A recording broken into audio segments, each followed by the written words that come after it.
اللہ اللہ اللہ اللہ اللہ اللہ اللہ اللہ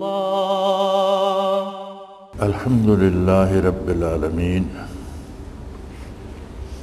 والصلاة والسلام علی حبیبہ محمد وآلہ وصحبہ اجمعین اعوذ باللہ من الشیطان الرجیم بسم اللہ الرحمن الرحیم واتبع ما یوحی الیک اور آپ کے پروردگار کی طرف سے جو حکم آپ پر وحی کیا جاتا ہے اس پر چلیے۔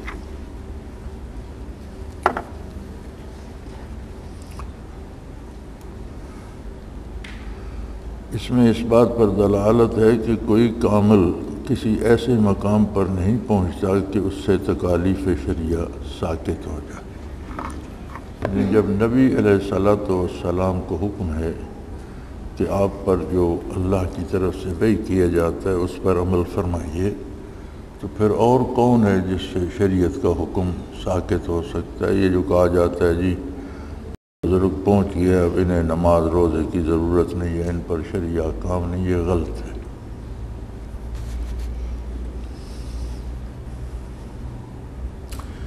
قولہ تعالی ما جعل اللہ لرجل من قلبین فی جوفہ، اللہ تعالیٰ نے کسی شخص کے سینے میں دو دل نہیں بنائے۔ اس میں اس قول کی اصل ہے کہ نفس ایک آن میں دو طرف متوجہ نہیں ہوتا، اس پر بہت سے فروع کو مبنی کیا ہے۔ مثلا وسوسہ کا علاج کیا گیا کہ ذکر کی طرف متوجہ ہو جائے۔ اس مقام سے شخص کا کذب ظاہر ہوتا ہے جو تسبیح پھراتا رہتا ہے اور باتیں بھی کرتا رہتا ہے اور دعویٰ کرتا ہے کہ میں عین باتیں کرنے میں مشغول بذکر رہتا ہوں۔ اس آیہ کریمہ میں دو باتیں ارشاد فرمائی گئی ہیں کہ انسان کسی بھی وقت دو طرف متوجہ نہیں ہو سکتا، اس کے سینے میں ایک ہی دل ہے، کسی سینے میں دو دل نہیں، یعنی دو طرف متوجہ نہیں ہو سکتا۔ تو ایک بات تو یہ فرمائی کہ وسوسہ کا علاج ذکر الہی ہے۔ جب وسوسہ آتا ہے آپ ذکر کی طرف متوجہ ہو جائیں تو بندہ دو طرف متوجہ نہیں ہو سکتا، وسوسہ جاتا رہے گا۔ دوسری بات یہ فرمائی کہ بعض لوگ تسبیح بھی پھیرتے رہتے ہیں اور باتیں بھی کرتے رہتے ہیں اور کہتے یہ ہیں کہ میں باتوں میں بھی ذکر کرتا رہتا ہوں، باتیں کرتا رہتا ہوں، لیکن ذکر کا فرمایا یہ غلط کہتے ہیں۔ آدمی ایک وقت میں دو طرف متوجہ ہو نہیں سکتا، جب باتیں کرتا ہے ذکر نہیں کرتا، جب ذکر کرتا ہے باتیں نہیں کرتا۔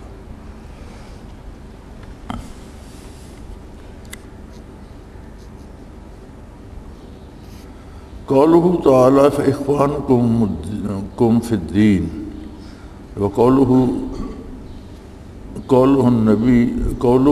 النبی اولی بالمؤمنین، تو وہ تمہارے دین کے بھائی ہیں، تا مومنین کے ساتھ ان کے نفس سے بھی زیادہ تعلق رکھتے ہیں۔ اس سے پیر بھائیوں کے حقوق مثل بھائیوں کے اور پیر کے حقوق مثل باپ کے ثابت ہوئے۔ چنانچہ حق تعالی نے مشارکین فی الدین کو اخوان فرمایا اور رسول اللہ صلی اللہ علیہ وسلم کی بیویوں کو مومنین کی مائیں فرمایا۔ فرمایا ایک شیخ کے جو مرید ہوتے ہیں یا طالب ہوتے ہیں جنہیں پیر بھائی کہا جاتا ہے، تو واقعی اس آیت سے ثابت ہے اخوانکم فی الدین کہ دین میں یکسو ہونا، ایک بات پہ متفق ہونا، ایک شیخ کے ساتھ رہنا، یہ بھی بھائیوں کی طرح ایک رشتہ ہے اور اس کے تقدس کا خیال رکھنا چاہیے۔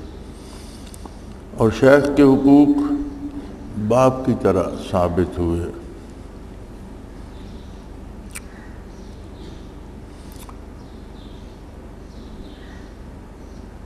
کہ فرمایا رسول اللہ صلی اللہ علیہ وسلم کی بیویوں کو مومنین کی مائیں فرمایا۔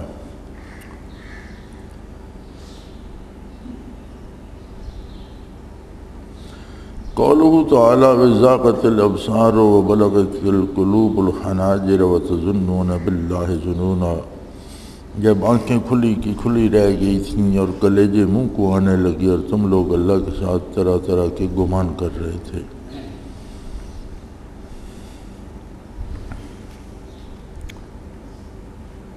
اس سے معلوم ہوا کہ اعوال طبیعہ غیر اختیاریہ کمال ایمان کے منافی نہیں،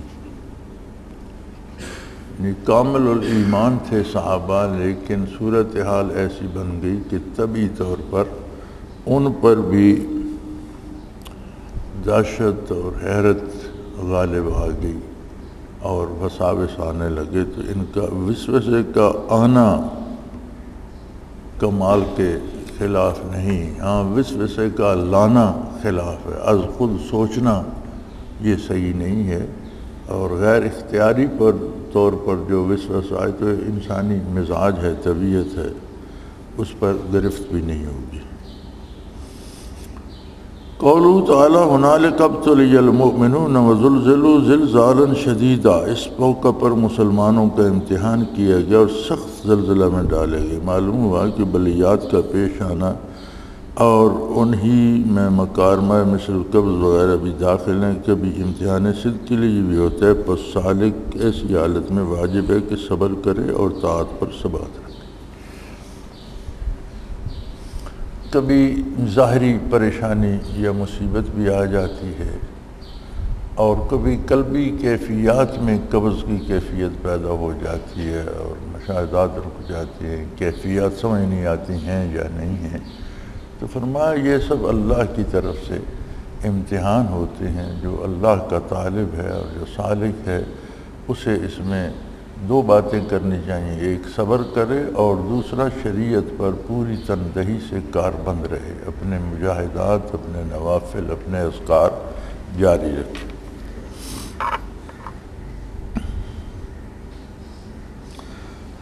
قوله تعالی لما رأى المؤمنون العذاب الى قوله وما زادوهم الا ایمانا وتسلیما،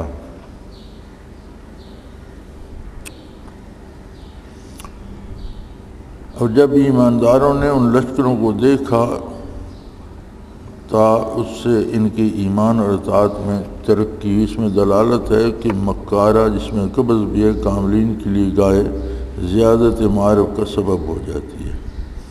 فرماتے ہیں اس آیہ کریم سے ثابت ہوتا ہے کہ مومنین نے جب لشکروں کو دیکھا تو ان کے ایمان میں زیادتی ہوئی، ترقی ہوئی۔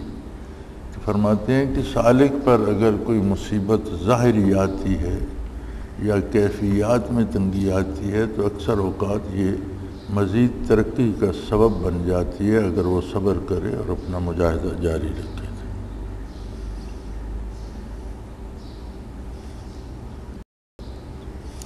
قوله تعالی من المؤمنین رجال صدقوا ما عهد اللہ علیہ فمنهم من قضى نحبه ومنهم من ينتظر، ان مومنین میں کچھ لوگ ایسے بھی ہیں کہ انہوں نے جس بات کا اللہ سے وعدہ کیا تھا اس میں سچے اترے، پھر بعض تو ان میں وہ ہیں جو اپنی نظر پوری کر چکے اور بعض ان میں مشتاق ہیں۔ قضا نحبہ کی تفسیر آتی ہے ماتا یعنی مر گیا، اور پھر حضرت اللہ کی نسبت ہے کہ یہ قضا نحبہ والوں میں سے ہیں۔ ایک روایت میں ان کی نسبت شہید ہے، اس وقت یہ زندہ تھے، تو اس میں مسئلہ فنا کی طرف اشارہ ہے، اور یہ انتظار موت مشعر ہے اشتیاق علی الموت کا، پس اس میں موت کی طرف اشارہ ہے۔ اس آیت میں دو مسئلے مذکور ہوئے۔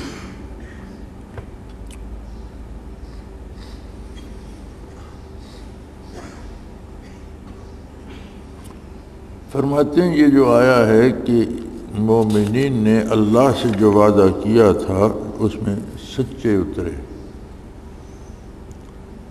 لا الہ الا اللہ محمد الرسول اللہ صلی اللہ علیہ وآلہ وسلم، یہ بندے اور اللہ کے درمیان عہد ہے کہ اللہ کے سوا کسی کو معبود اختیار نہیں کروں گا، اور محمد الرسول اللہ صلی اللہ علیہ وسلم کے علاوہ کسی کی رہنمائی نہیں لوں گا، چونکہ آپ اللہ کے رسول ہیں اور آپ ہی کے حکم کا اتباع کروں گا۔ تو فرماتے ہیں اگرچہ قضا نہ بہو کی تفسیر آتی ہے کہ وہ اسی میں جان دے دی انہوں نے، لیکن حضرت طلحہ رضی اللہ تعالیٰ عنہ کی نسبت آیا کہ یہ قضا نابہ والوں میں ہیں، یہ بھی ان میں شامل ہیں۔ اور ایک حدیث میں ان کی نسبت شہید آیا ہے، حالانکہ اس وقت وہ زندہ تھے۔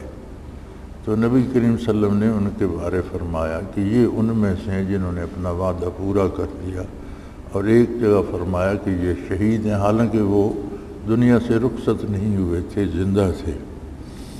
تو فرماتے ہیں اس میں مسئلہ فنا کی طرف اشارہ ہے، اور یہ انتظار موت سے مشعر ہے، یعنی یہ جو مراقبہ فنا فی اللہ کیا جاتا ہے، فرماتے ہیں اس آیت میں اس کی طرف اشارہ ہے کہ آدمی زندہ بھی ہوتا ہے لیکن فنا کی گھاٹی میں بھی اتر جاتا ہے، اس کا نظارہ بھی کر لیتا ہے، اس کی کیفیات کو بھی پا لیتا ہے اور زندہ بھی ہوتا ہے۔ اور فنا کی کیفیت یہ ہوتی ہے کہ اس کے بعد بندے کو موت کا انتظار رہتا ہے، اسے عجیب نہیں لگتی، اسے یقین ہو جاتا ہے کہ مجھے یہاں سے گزرنا ہے، تو بجائے موت سے ڈرنے کے وہ موت کا منتظر ہوتا ہے۔ تو ایسے لوگوں کو اگرچہ وہ دنیا میں تھے تو حضور نے شہید فرمایا۔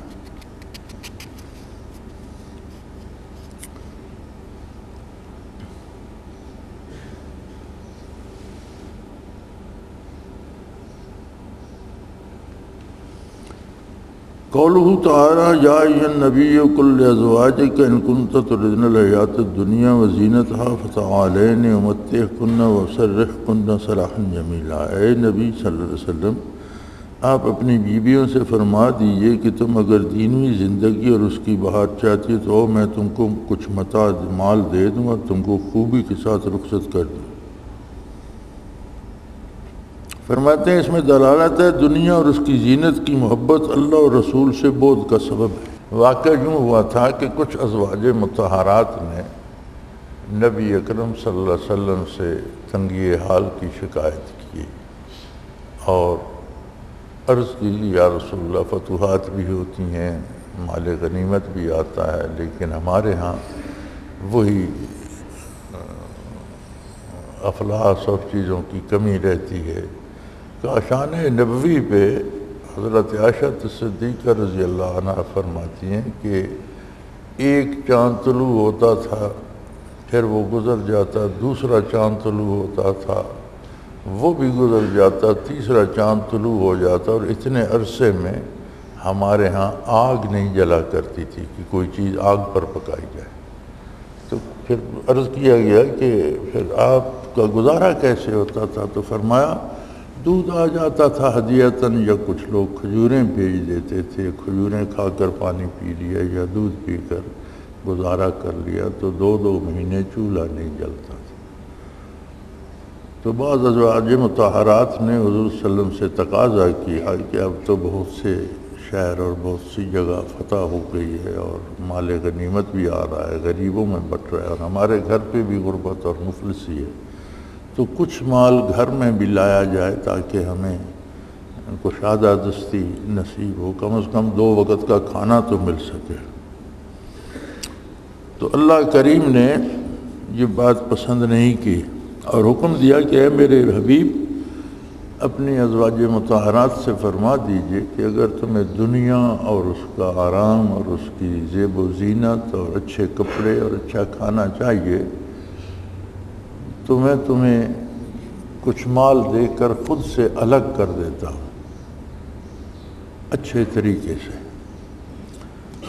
تو اس میں فرماتے ہیں کہ دنیا اور اس کی زینت کی محبت اللہ اور رسول سے دوری کا سبب ہے، بعد کا سبب ہے۔ ایک ہوتا ہے کسی کو اللہ نے دنیا دے دی، جیسے حضرت عثمان رضی اللہ تعالیٰ عنہ کو فراخی، اور بہت سے اکابر صحابہ تھے جو فارغ البال تھے۔ اللہ کا دے دینا یہ اس کا احسان ہے، لیکن دنیا کی محبت میں چلے جانا اور زندگی اس میں بسر کر دینا کہ کتنی حاصل کر سکوں، کہاں سے حاصل کر سکوں، کتنے خوبصورت کپڑے پہن سکوں، کتنے اچھا گھر ہو، کتنی اچھی گاڑیاں ہوں، اس میں مصروف ہو جانا، اللہ اور اس کے رسول صلی اللہ علیہ وسلم سے دور کر دیتا ہے، دوری کا سبب بن جاتا ہے۔ یعنی دنیا کی دو محبتیں ایک دل میں نہیں رہ سکتی کہ اللہ اور اس کے رسول کی محبت بھی ہو اور دنیا کی محبت بھی ہو، دو محبتیں ایک دل میں نہیں رہتی۔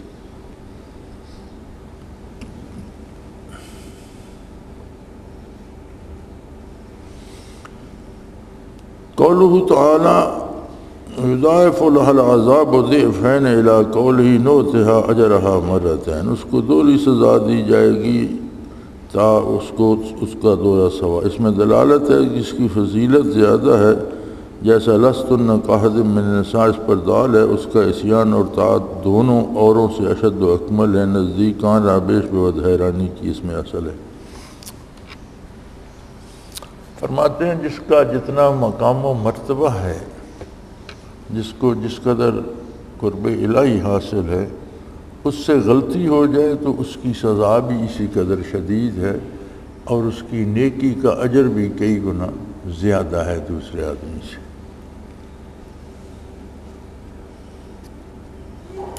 قولہ تعالی فلا تخضعن بالقول ویطمع الذی فی قلبہ مرض، بولنے میں نزاکت مت کرو کہ ایسے شخص کو خیال ہونے لگتا ہے جس کے قلب میں خرابی ہے۔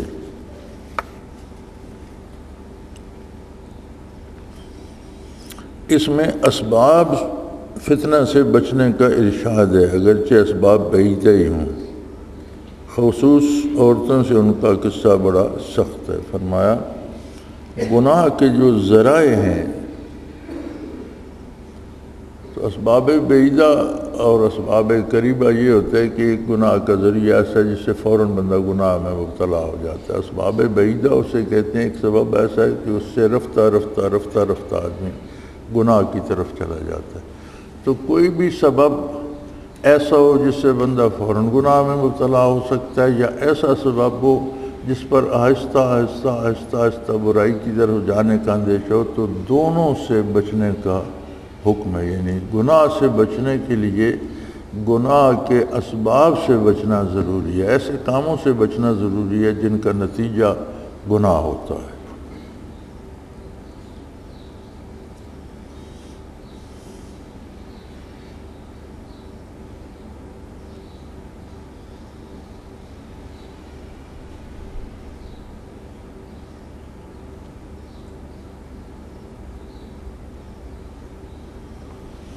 قولہ تعالی ما کان محمد ابا احد من رجالکم، محمد صلی اللہ علیہ وآلہ وسلم تمہارے مردوں میں سے کسی کے باپ نہیں ہے۔ اس پر دال ہے کہ معنوی باپ جیسے شیخ کا حکم حصی باپ کا سے نہیں، مثلا میراث، وجوب، نفقہ، حرمت، نکاح، جو اللہ کا جو خیال ہے کہ مریدنی پردہ نہ کرے یا مریدنی سے نکاح درست نہیں، محض غلط ہے۔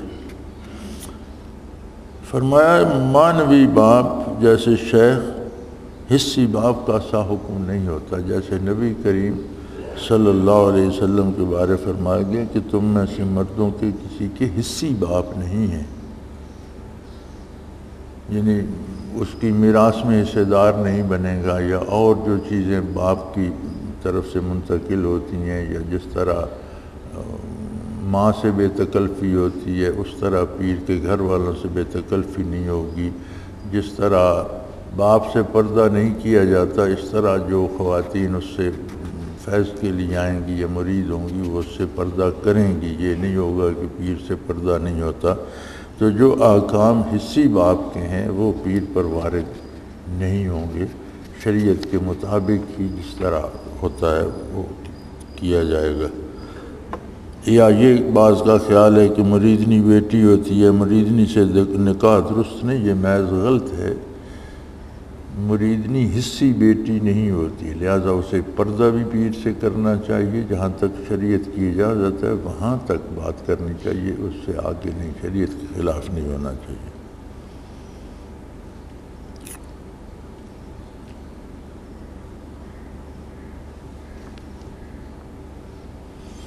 قولہ تعالی یا ایھا النبی انا احللنا لک ازواجک، اے نبی ہم نے آپ کے لیے آپ کی بیویاں حلال کی ہیں۔ اس پر دال ہے کہ تعدد ازواج کمال زہد کے منافی نہیں۔ فرمایا یہ اس بات پر دلالت ہے حضور صلی اللہ علیہ وسلم کی متعدد ازواج مطہرات کا ہونا کہ کسی کامل اکمل شیخ کے لیے متعدد بیویوں کا ہونا کمال کے منافی نہیں ہے۔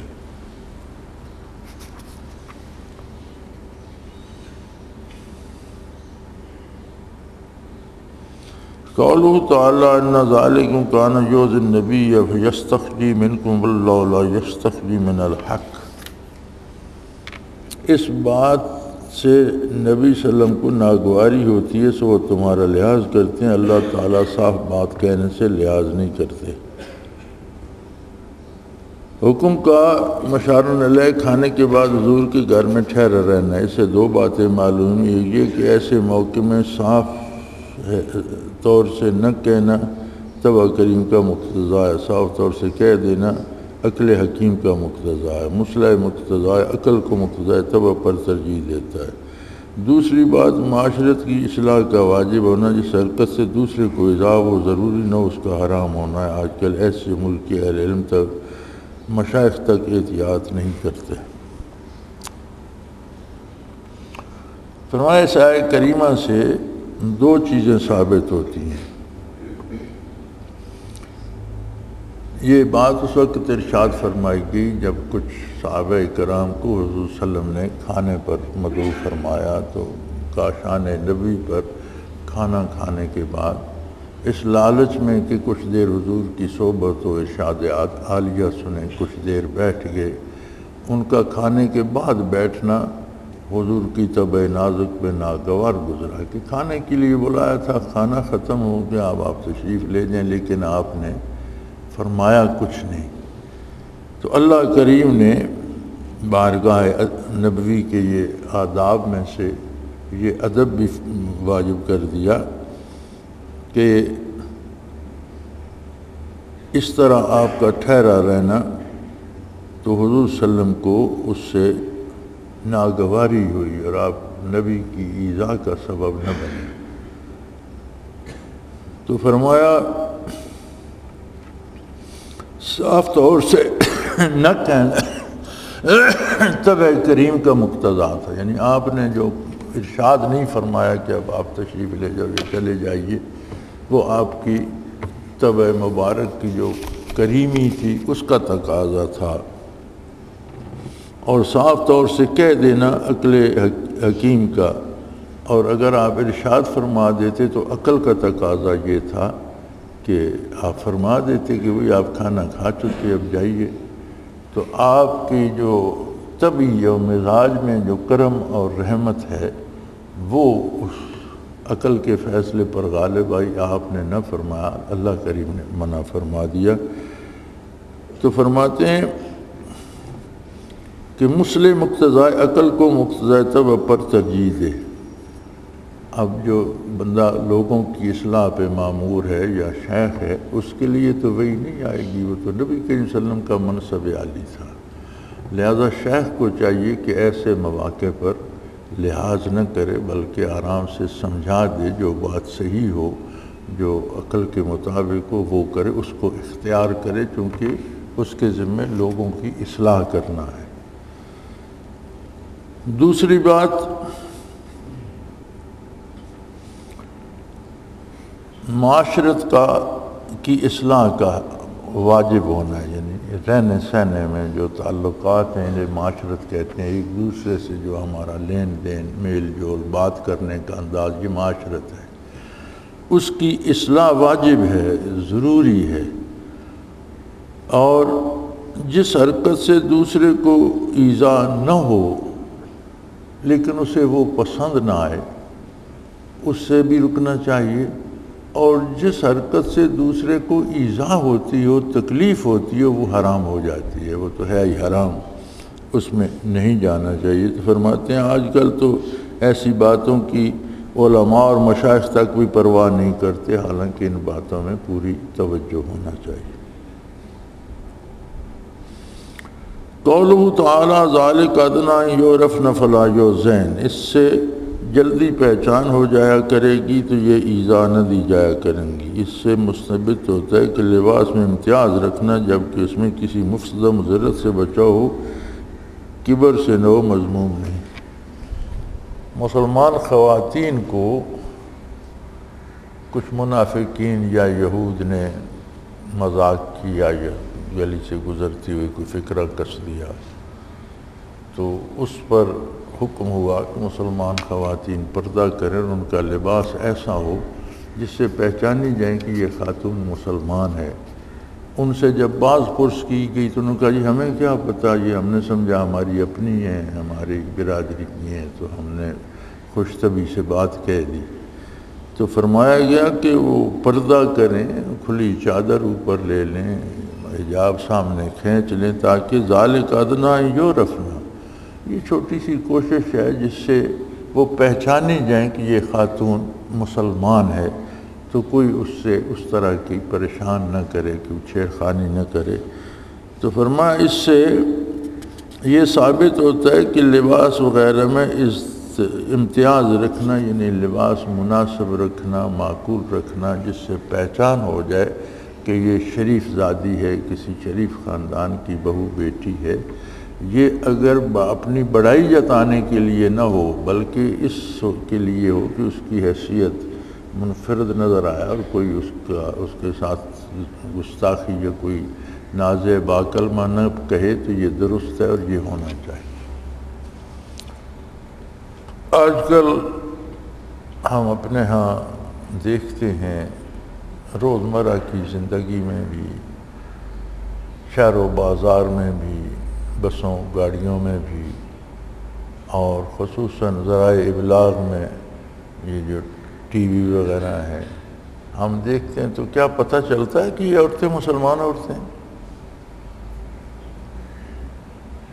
یعنی جو کچھ غیر مسلم یا عیسائی، یہودی یا اہل کتاب وغیرہ کا جو حشر ہو گیا ہے، تو ہمارے ہاں بھی وہی حشر ہو گیا، حالانکہ یہ امتیاز رکھنا اور پتہ چلے کہ یہ باپردہ شریف خاتون ہے، یہ مسلمان ہے، یہ واجب ہے، ضروری ہے اور اس کا لحاظ رکھا جانا چاہیے۔ ہاں اپنی بڑائی کے اظہار کے لیے قیمتی کپڑے پہنا یا بڑے بڑے وہ کھلے فراق پہنا اپنی بڑائی ظاہر کرنے کے لیے درست نہیں ہے، لیکن اپنی حیثیت بحیثیت مسلمان خاتون کے، بحیثیت شریف زادی ہونے کے ظاہر کرنا یہ ضروری ہے۔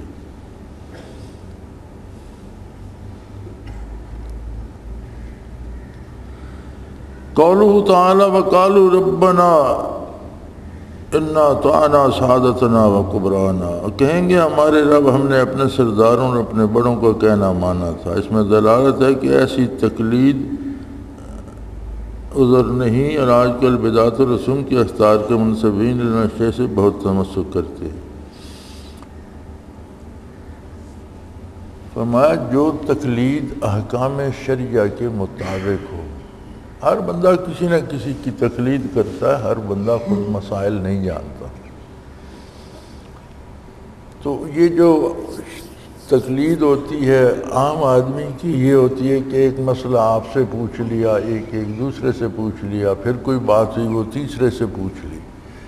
تو اس کی بجائے ائمہ فقہ کی جو تقلید کی جاتی ہے وہ یہ ہوتی ہے کہ ایک مجتہد، ایک عالم کے اجتہاد پہ عمل کیا جاتا ہے سارے مسائل میں، تو اس میں تو کوئی اعتراض نہیں کہ وہ اس شخص کا اتباع نہیں کرتے، بلکہ وہ اللہ و اللہ کے رسول کے احکام کا اتباع کرتے ہیں اس شخص سے پوچھ کر۔ اور یاد رکھیں تقلید صرف احکام میں ہوتی ہے، عقائد میں تقلید نہیں ہوتی۔ ہر شخص کا عقیدہ اپنا ہے، کسی کے کہنے پر اس کے دل میں ایمان نہیں بنتا، ہر شخص کا تعلق اللہ سے اپنا ہے، ایمان ہر شخص کا ذاتی ہے، عمل میں تقلید ہوتی ہے اور یہ تو درست ہے۔ لیکن جس چیز کی اصل دین میں نہ ہو، رواجات، رسومات، بدعات، یہ بزرگوں سے یا باپ داداؤں سے لے لینا یہ درست نہیں ہے۔ یہاں تو طریقہ یہ بن گیا ہے نا کسی نے عرس منانا شروع کیا، میں نہیں جانتا اس کی تاریخ کیا ہے اور کب شروع کیا، کیونکہ نبی صلی اللہ علیہ وسلم کے زمانے میں کسی کی برسی نہیں منائی گئی، حضور صلی اللہ علیہ وسلم کے وصال پر صحابہ نے کوئی برسی نہیں منائی، حضور کے بعد خلفائے راشدین کی برسیاں اور عرس کسی نے نہیں منائے، نارمل زندگی گزرتی نہیں۔ پتہ نہیں یہ کب ایجاد ہوا، کیسے جت۔ ایک بہت بڑی خانقاہ کے بارے مجھے علم ہے کہ وہ اپنے بزرگوں کا عرس کیا کرتے تھے اور اس پر بڑی آمدنی ہوتی تھی، پھر خاندان بھی بڑا ہو گیا، ایک پورا شہر ان کی جو بیٹے پوتے پوتیاں آگے بھائی بھتیجے ایک پورا محلے جتنا بن گیا۔ تو انہوں نے سوچا یہ تو سال میں ایک دفعہ آمدن آتی ہے، تو چلو ساتھ شیخ عبد القادر جیلانی کا عرس شروع کرتے ہیں۔ وہ سال میں 2 ہو گئے، تو سال میں 2 دفعہ آمدن آنا شروع ہو گئی۔ پھر وہ سوچا یہ بھی کم پڑتی ہے، چلو 7 ربیع الاول مناتے ہیں، 3 ہو گئے، پھر بھی پیٹ نہ بھرا، کہا چلو حضور نبی کریم صلی اللہ علیہ وسلم کا بھی عرس مناتے ہیں۔ اب اس خانقاہ پہ 400 عرس ہوتے ہیں، ہر 3 مہینے بعد ایک عرس، ایک ان کے اپنے بزرگوں کا، پھر ایک شیخ عبد القادر جیلانی کا، پھر ایک 11ویں شریف کا، پھر ایک نبی کریم صلی اللہ علیہ وسلم کا۔ تو یہ سارا کیا ہے؟ دین کے نام پر رواجات پیدا کر کے دنیا پیدا کرنے کا انتظام ہے، خواہ اس میں عبد القادر جیلانی کا نام بیچنا پڑے، خواہ رسول اللہ صلی اللہ علیہ وسلم کا نام بیچنا پڑے، خواہ آباء و اجداد کی قبریں بیچنا پڑے۔ تو اس طرح کی چیزوں میں تقلید کرنا حرام ہے۔ یہ کوئی بات نہیں کہ باپ دادا ایسا کرتے تھے میں بھی کر رہا ہوں، شریعت کا اتباع کریں۔ تقلید ان میں جائز ہے جو احکام قرآن و حدیث سے، رسول اللہ صلی اللہ علیہ وسلم سے، سلف صالحین سے، خلفائے راشدین سے ثابت ہے۔ تو ہمارے خانقاہ پہ عرس ہوتا ہے، یہی عرس آپ میں سے کوئی جو پڑھے لکھے لوگ دین سے واقف ہیں، آپ کوئی ثابت کر سکتا ہے کہ صحابہ کرام نے نبی کریم صلی اللہ علیہ وسلم کا عرس منایا تھا یا برسی منائی تھی، یا خلفائے راشدین کی، یا تابعین تبع تابعین تک؟ تو یہ کچھ بھی نہیں تھا، پتہ نہیں کب کہاں کس نے شروع کر دیا۔ تو فرمایا یہ جو بدعات ہیں اور خرافات ہیں، ان کو لینا اور ان میں تقلید کرنا اس کا کوئی جواز نہیں ہے۔ دین صاف سیدھا معاملہ ہے بندے اور اللہ کا، اور اس کا طریقہ رسول اللہ صلی اللہ علیہ وسلم نے تعلیم فرما دیا۔ جتنا عمل تعلیمات نبوی پر ہوگا وہ درست ہے، جتنا کوئی خلاف جائے گا وہ غلط ہوگا۔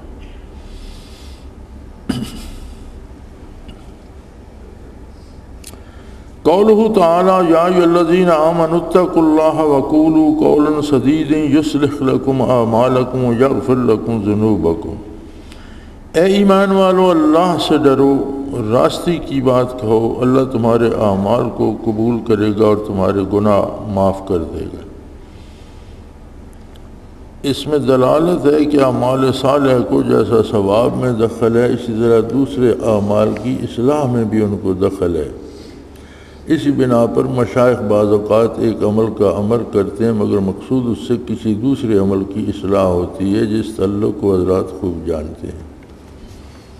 فرمایا اللہ کریم نے ارشاد فرمایا کہ اللہ سے جو تعلق ہے اس کے ٹوٹنے سے ڈرو اور کھری بات کہو، تاکہ اللہ تمہارے اعمال کی اصلاح بھی فرما دیں اور تمہارے گناہ بھی معاف کر دیں۔ فرماتے ہیں کہ نیک عمل جو ہوتا ہے اس کا ثواب تو ہوتا ہے، اجر تو ہوتا ہی ہے، لیکن اس کا دوسرا فائدہ یہ ہوتا ہے کہ دوسرے اعمال کی بھی اس کی برکت سے اصلاح ہو جاتی ہے۔ تو اسی لیے مشائخ بعض اوقات کسی کو کوئی نیک عمل کرنے کا، بار بار کرنے کا حکم دے دیتے ہیں، جیسے یہاں اللہ حکم دے رہے ہیں کہ بات جب بھی کہو سیدھی سچی اور کھری کہو۔ اس سے کیا ہوگا کھری بات کرنے سے؟ فرمایا اللہ تمہیں نیکی کی توفیق دے گا، تمہاری اپنے اعمال میں تمہاری اصلاح ہو جائے گی۔ فرمایا اس میں ایک تو اس بات کی دلیل ہے کہ ایک نیکی دوسری نیکی کی توفیق دیتی ہے اور اعمال میں اصلاح کا سبب بن جاتی ہے، اور دوسری یغفر لکم ذنوبکم، دوسرا اس سے گناہ معاف ہوتے ہیں، آخرت کا اجر و ثواب بھی ملتا ہے۔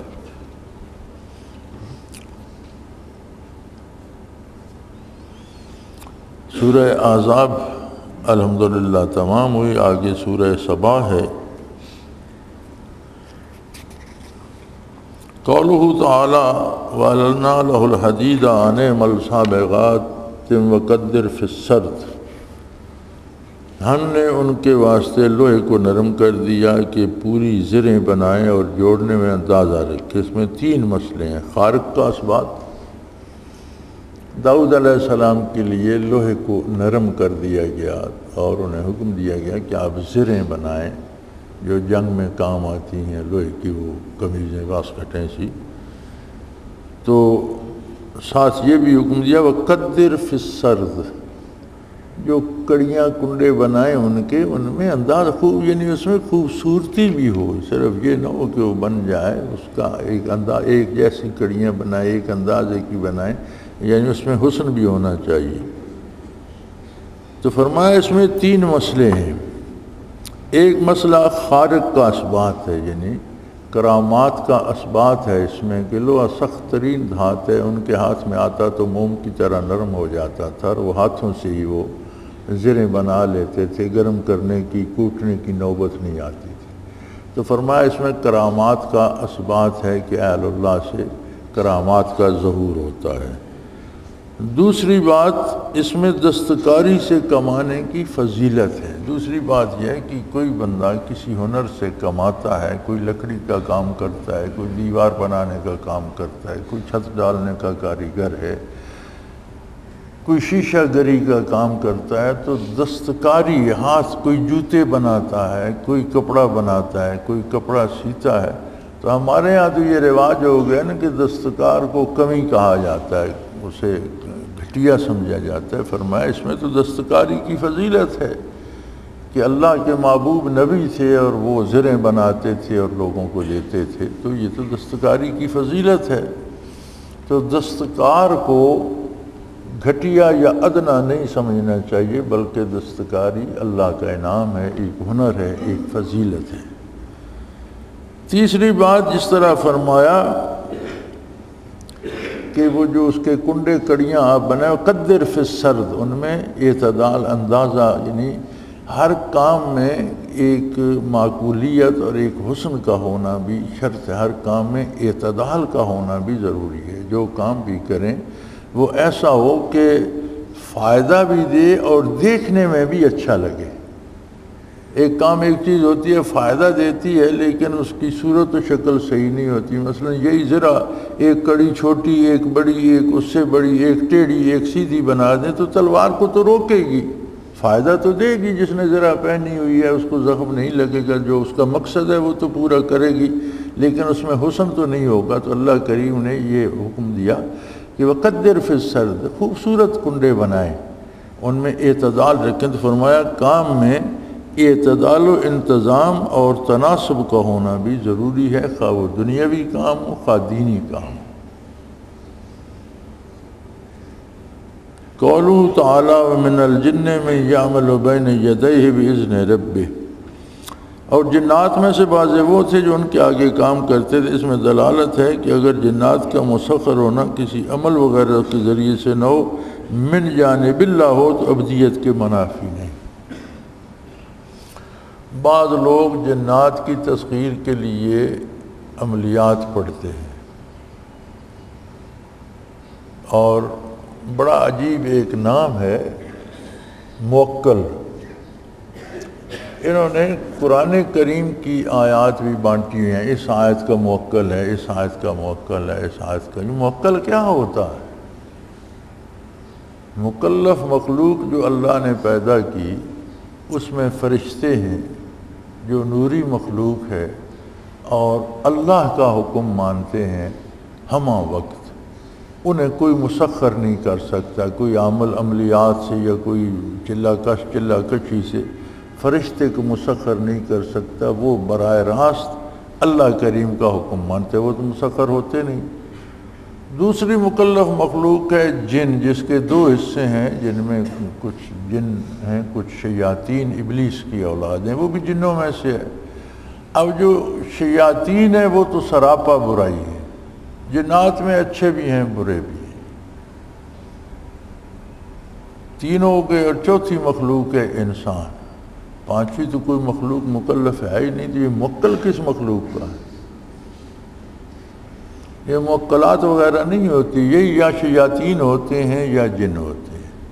تو ان کے لیے الٹے سلٹے عمل کرنا، جنات کو قابو کرنے کے لیے، موکلات کو قابو کرنے کے لیے فرمایا یہ حرام ہے، یہ شرعاً ناجائز ہے۔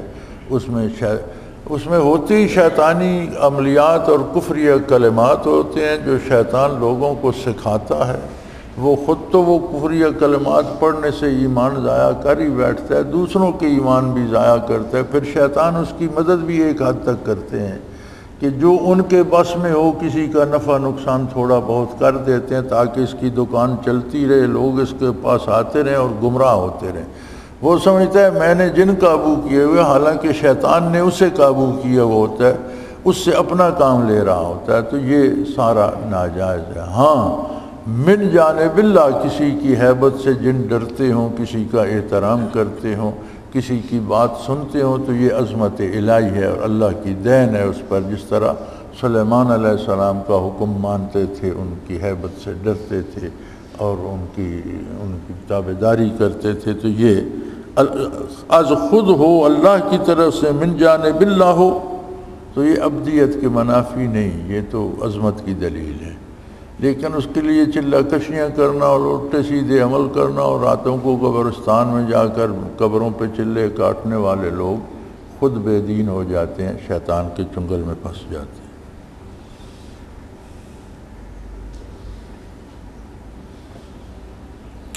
قوله تعالی فلما قضینا علیہ الموت ما دلهم على موته الا دعوۃ الارض تاکل من ساعتها فلما خر تبینت الجن ان لو كانوا یعلمون الغیب۔ پھر جب ہم نے ان پر موت کا حکم جاری کر دیا تو کسی چیز نے ان کے مرنے کا پتہ نہ بتایا مگر گھن کے کیڑ نے کہ سلیمان علیہ السلام کے عصا کو کھاتا تھا۔ جب وہ گر پڑے تب جنات کو حقیقت معلوم ہوئی۔ تو اگر وہ غیب جانتے ہوتے، اشارہ ہے کہ کبھی کو کبھی ضعیف سے بعض علم حاصل ہو جاتا ہے۔ بات یہ ہوئی کہ جب سلیمان علیہ السلام کی موت کا وقت آ گیا تو بیت المقدس تعمیر ہو رہا تھا، جس پہ بڑے بڑے قوی اور مضبوط جن انہوں نے لگائے ہوئے تھے اور بڑے بڑے پتھر لا کر خوبصورتی سے جوڑ رہے تھے۔ تو اللہ کریم کی اجازت سے وہ ایک شیشے کا کمرہ تھا جہاں سے وہ جا کر ایک خاص وقت پہ ملاحظہ فرمایا کرتے تھے۔ آپ تشریف لے جاتے تو پردے ہٹا دیے جاتے اور آپ اس کمرے میں کھڑے ہو کر ان کے کام کو ملاحظہ فرمایا کرتے تھے۔ تو پردے بند کر دیے گئے، آپ اس کمرے میں تشریف لے گئے اور اپنی لاٹھی کے سہارے کھڑے ہو گئے اور وہیں آپ کا وصال ہو گیا۔ تو اب وجود مبارک اس لاٹھی کے سہارے کھڑا رہا۔ تو جب وہ ملاحظے کا وقت، معائنے کا وقت آتا، روزانہ آتا یا 2 دن بعد آتا، تو خدام پردے ہٹا دیتے اور سلیمان علیہ السلام اس طرح کھڑے نظر آتے جنات کو، تو جنات اپنے کام میں جٹے رہتے، ورنہ تو شرارتی قوم ہے، انہیں پتہ چل جاتا کہ آپ کا وصال ہو گیا تو بھاگ جاتے۔ تو اللہ کو جب تک منظور تھا کام چلتا رہا، وہ بیچارے مشقت کرتے رہے تعمیر کی۔ جب تعمیر مکمل ہو گئی تو وہ جو دیمک سی ہوتی ہے، چھوٹا سا کیڑا، وہ کہیں آپ کے اس عصا مبارک کو نیچے سے لگ گیا۔ قدرت کا اپنا نظام ہے، تو جب عصا نیچے سے کھایا گیا وہ پھسلا تو آپ کا وجود مبارک گر پڑا۔ تب جنوں کو پتہ چلا کہ حضرت کا تو وصال ہو چکا ہے۔ تو اللہ کریم فرماتے ہیں اگر جن غیب جانتے ہوتے تو اتنا عرصہ مصیبت میں کیوں گرفتار رہتے؟ وہ ان کی وجود مبارک کو دیکھ کر نہ سمجھ سکے کہ آپ کا وصال ہو چکا ہے، بلکہ آپ کے ڈر سے لگے ہی رہے، اور جب آپ کا وجود عالی گر گیا تو چھوڑ کر بھاگ گئے، لیکن تب تک کام مکمل ہو چکا تھا۔ دوسری بات بڑی عجیب حضرت نے ارشاد فرمائی ہے کہ جن بڑی طاقتور مخلوق ہے اللہ کی، نار سے بنے ہیں اور جسم ان کا بہت لطیف ہے، تو جو چیز جتنی لطیف ہوتی ہے اس میں اتنی طاقت ہوتی ہے۔ جیسے آپ لوہے سے ضرب لگائیں تو وہ سخت ہے، سخت ضرب لگے گی، لیکن بجلی جس میں لطیف ہے، آپ کسی کو بجلی کی تار چھو دیں تو لوہے سے شاید اس کا بازو ٹوٹے، تار چھونے سے مر ہی جائے گا، اس کی چوٹ سخت ہوگی۔ تو جنات جو اتنے طاقتور تھے، انہیں اس دیمک نے بتایا کہ سلیمان علیہ السلام کا وصال ہو چکا ہے۔ تو کہتے ہیں کبھی کمزور سے یا کبھی چھوٹے سے بڑے کو بھی علم حاصل ہو جاتا ہے، کبھی ایک طالب علم ایسی بات کر جاتا ہے کہ استاد کو بھی اس کا پہلے علم نہیں ہوتا، تو ہو سکتا ہے کہ کسی چھوٹے سے بڑے کو بھی علم حاصل ہو جائے۔ قولوا تعالیٰ فارضوا فارسلنا علیہم سیل العرم، سو انہوں نے سرتابی کی، ہم نے ان پر بند کا سیلاب چھوڑ دیا۔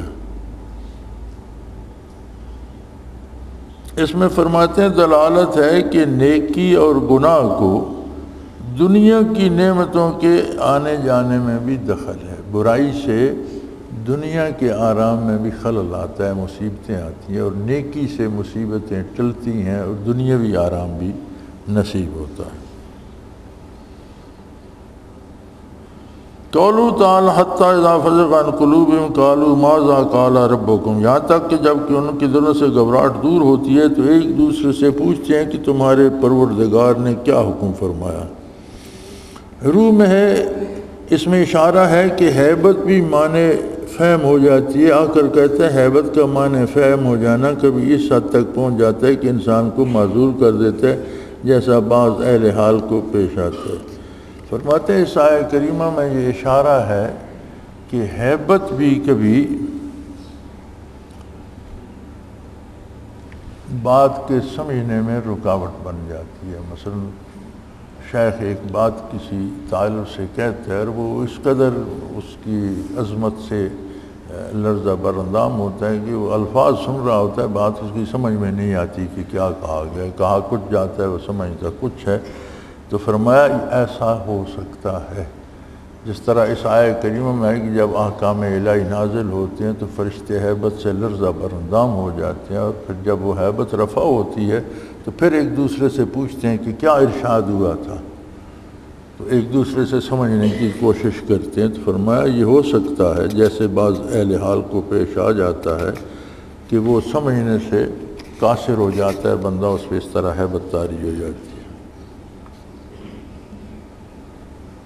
قولوا تعالی انا او ایاکم لعلی ھدی او فی ضلال مبین، بے شک ہم یا تم ضرور راہ راست پر ہیں یا سری گمراہی میں۔ اس میں مجادل کے ساتھ ملاطفہ پر دلالت ہے۔ فرمایا اس جیسے نبی کریم صلی اللہ علیہ وسلم نے کافروں نے جھگڑا کیا تو آپ نے فرمایا اس میں جھگڑے کی کوئی بات نہیں ہے، لمبی بحث کی کوئی بات نہیں ہے، ہم اور تم دو جماعتیں ہیں، ہم میں سے ایک جماعت یا بالکل ہدایت پر ہے یا سری گمراہی میں۔ اگر ہم گمراہ ہیں تو تم ہدایت پر ہو، اور اگر تم گمراہ ہو تو ہم ہدایت پر ہیں۔ تو اس میں جھگڑے کی تو کوئی بات نہیں ہے، انتظار کرتے ہیں اللہ کریم کے فیصلے کا، وقت آئے گا، کل فردہ قیامت اللہ کے حضور پیش ہوں گے، فیصلہ ہو جائے گا، اس میں بحث کی کیا ضرورت ہے۔ تو بحث برائے بحث نہیں کرنی چاہیے، بلکہ اگر کوئی معاند ہو اور کوئی اس میں بحث کرے تو اسے کہہ دو کہ بھئی یا تم سچے ہو یا میں سچا ہوں، اس کا فیصلہ تو اللہ کے حضور ہی ہوگا۔ فضول جھگڑنے کی اور باتیں بڑھانے کی اور اسے جھگڑے تک لے جانے کی کیا ضرورت ہے۔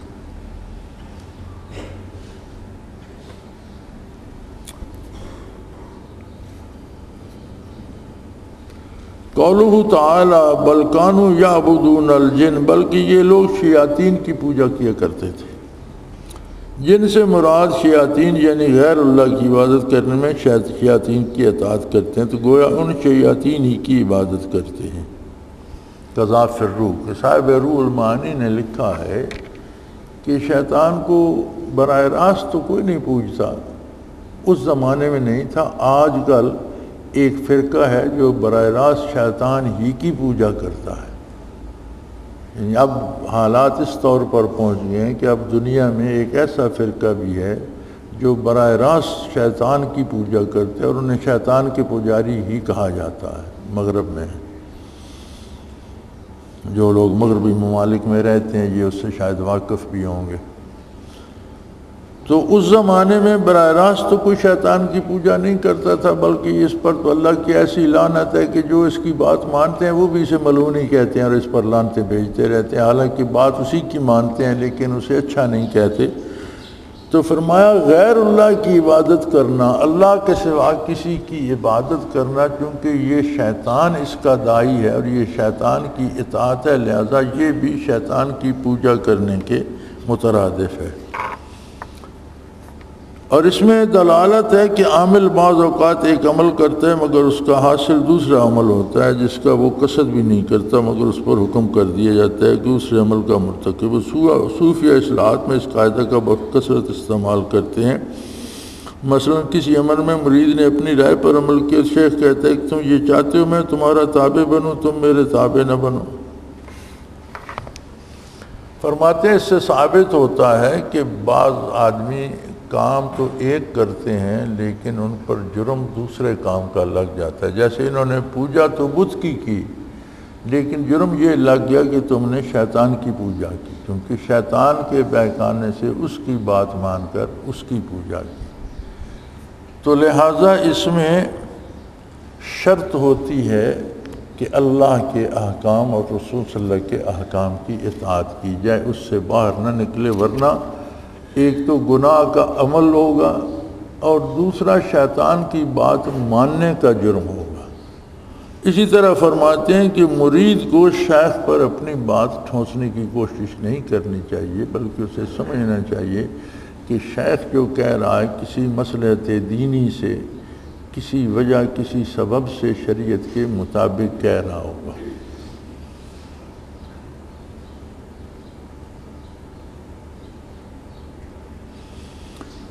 قوله تعالی وَإِذَا تُتْلَىٰ عَلَيْهِمْ آيَاتُنَا بَيِّنَاتٍ قَالُوا مَا هَٰذَا إِلَّا رَجُلٌ يُرِيدُ أَن يَصُدَّكُمْ عَمَّا كَانَ يَعْبُدُ آبَاؤُكُمْ۔ جب ان لوگوں کے سامنے ہماری آیتیں جو صاف صاف ہیں پڑھی جاتی ہیں، یہ لوگ کہتے ہیں کہ یہ محض ایسا شخص ہے جو یوں چاہتے ہیں کہ ان چیزوں سے باز رکھے جن کو تمہارے بڑے پوجتے تھے۔ روح میں ہے یہی حال منکرین اولیاء کا کہ لوگوں کے ساتھ اعتقاد رکھنے اور ان کا تباہ کرنے سے روکتے ہیں۔ فرمایا کفار کہتے تھے جب نبی نے ان کو اللہ کا نبی، اللہ کا رسول ان کو اللہ کی صاف صاف آیات پڑھ کر سناتا تو وہ کہتے یار کچھ بھی نہیں ہے، یہ صرف اپنی بات منوانا چاہتا ہے اور ہمارے باپ دادا کی عزت کو خاک میں ملانا چاہتا ہے، جو کچھ ہم نے ان سے سیکھا ہے اسے چھوڑ دیں اور اس کی بات مان لیں۔ اس کا مطلب ہے کہ اس کی تو بڑی بات ہو جائے، یہ بڑا عظیم بن جائے، اور ہمارے باپ دادا فضول تھے تو یہ ہمیں اس سے محروم کرنا چاہتا ہے۔ فرمایا یہی لوگ جو تصوف اور کیفیات اور سلاسل ذکر کے منکر ہیں وہ بھی کہتے ہیں، وہ بھی قبروں کی پوجا میں لگے رہیں گے، جاہلوں کے پیچھے لگے رہیں گے، لیکن انہیں سیدھی بات بتاؤ تو کہیں گے نہیں، یہ ہم سے ہمارا پیر خانہ چھڑواتا ہے اور اپنی معتبری بتانا چاہتا ہے۔ حالانکہ ہر ایک کو حق تلاش کرنا چاہیے، ہر ایک کو یہ دیکھنا چاہیے کہ کہاں سے میری کیفیات قلبی بدل رہی ہیں، میری اصلاح کہاں سے ہو رہی ہے، میری بہتری کہاں ہے۔ تو بہتری چاہیے، عقیدے میں عمل میں اصلاح ہونا چاہیے۔ خانہ پوری کے لیے پیر نہیں ہے کہ ایک پیر بنا لیا بس پھر عقیدہ بھی بگڑتا رہے، عمل بھی بگڑتا رہے، تو ایک خانہ پورا ہے کہ پیر ہے، سالانہ اسے شرینی دے دی اور پیر ہے۔ محض پیر کو سر پر لادنا مقصد نہیں ہے، بلکہ مقصد اپنی اصلاح عقیدے اور عمل دونوں کی ہے۔ تو اگر اصلاح ہو رہی ہے تو اچھی بات ہے، اگر کہیں کسی کے پاس کوئی اللہ کا نام ہے تو ضرور اصلاح ہوگی، اور اگر نہیں ہو رہی تو پھر کیا فائدہ، اس رواج کو چمٹے رہنے سے کوئی فائدہ نہیں۔ سورہ سبا بھی تمام ہوئی، آگے سورہ فاتر ہے انشاءاللہ بتوفیق الہی کل دیکھیں گے۔ خیر و آخر دعوانا ان الحمدللہ رب العالمین۔ الحمدللہ رب العالمین والصلاة والسلام علی حبیبہ محمد وآلہ وسلم اللہم ربنا لا تقتلنا بغضبک ولا تہلکنا بعذابک واعف عنا قبل ذلک اللہم ربنا لا تسلط علینا من لا یرحمنا انت ولینا فی سفرنا وحضرنا فی مالنا واہلنا انت ولینا فی الدنیا والآخرہ توفنا مسلمین والحقنا بالصالحین وصلی اللہ تعالی علی حبیبہ محمد وآلہ وصحبہ برحمتک یا اللہ اللہ اللہ اللہ اللہ اللہ اللہ اللہ۔ حضرت امیر محمد اکرم آوان مد ظلہ العالی دارالعرفان منارہ ضلع چکوال میں سالہ سال سے قرآن و حدیث کے اوپر خطابات کر رہے ہیں اور سلسلہ نقشبندیہ اویسیہ کے مطابق لوگوں کو ذکر الہی کی تربیت دے رہے ہیں۔ وہ قرآن پاک کی تفسیر ترتیب وار بیان کر رہے ہیں۔ تفسیر قرآن کو وہ موجودہ ملکی اور بین الاقوامی حالات کے مطابق بیان کرتے ہیں۔ موٹر وے سے کلر کہار کے انٹرچینج سے نکلتے ہوئے کلر کہار کی جھیل سے ہوتے ہوئے میانی، بوچھال اور نورپور سے گزرتے ہوئے دارالعرفان منارہ پہنچ سکتے ہیں۔ حضرت امیر محمد اکرم آوان نے بچیوں اور بچوں کی دینی اور دنیاوی تعلیم کے لیے سقارہ اکیڈمی کے نام سے ایک درسگاہ بھی قائم کی ہے، جس کا افتتاح ملک پاکستان کے صدر جنرل محمد ضیاء الحق نے اپنے دست مبارک سے کیا تھا۔ وہ تمام احباب جو اسلام کی طلب رکھتے ہیں ان سے گزارش ہے کہ دارالعرفان منارہ ضلع چکوال میں امیر محمد اکرم آوان صاحب کے خطابات سے مستفید ہوں۔ وہ ہر جمعے کو نماز سے پہلے بیان فرماتے ہیں۔ ہر ماہ کی پہلی اتوار کو ماہانہ اجتماع ہوتا ہے جس میں آپ خصوصی خطاب فرماتے ہیں اور پاکستان کے چاروں صوبوں سے احباب اس اجتماع میں شرکت کرتے ہیں۔ اس کے علاوہ یہاں سال میں 2 مرکزی اجتماعات بھی ہوتے ہیں، ایک رمضان المبارک میں اعتکاف کا اجتماع اور دوسرا جولائی اور اگست میں 40 دن کا اجتماع ہوتا ہے جس میں روحانی تربیت کی جاتی ہے۔ اپنا خون سیماب دے کر اتنا ہم کر جائیں گے، نام آقا کا چمن میں پھر رقم کر جائیں گے۔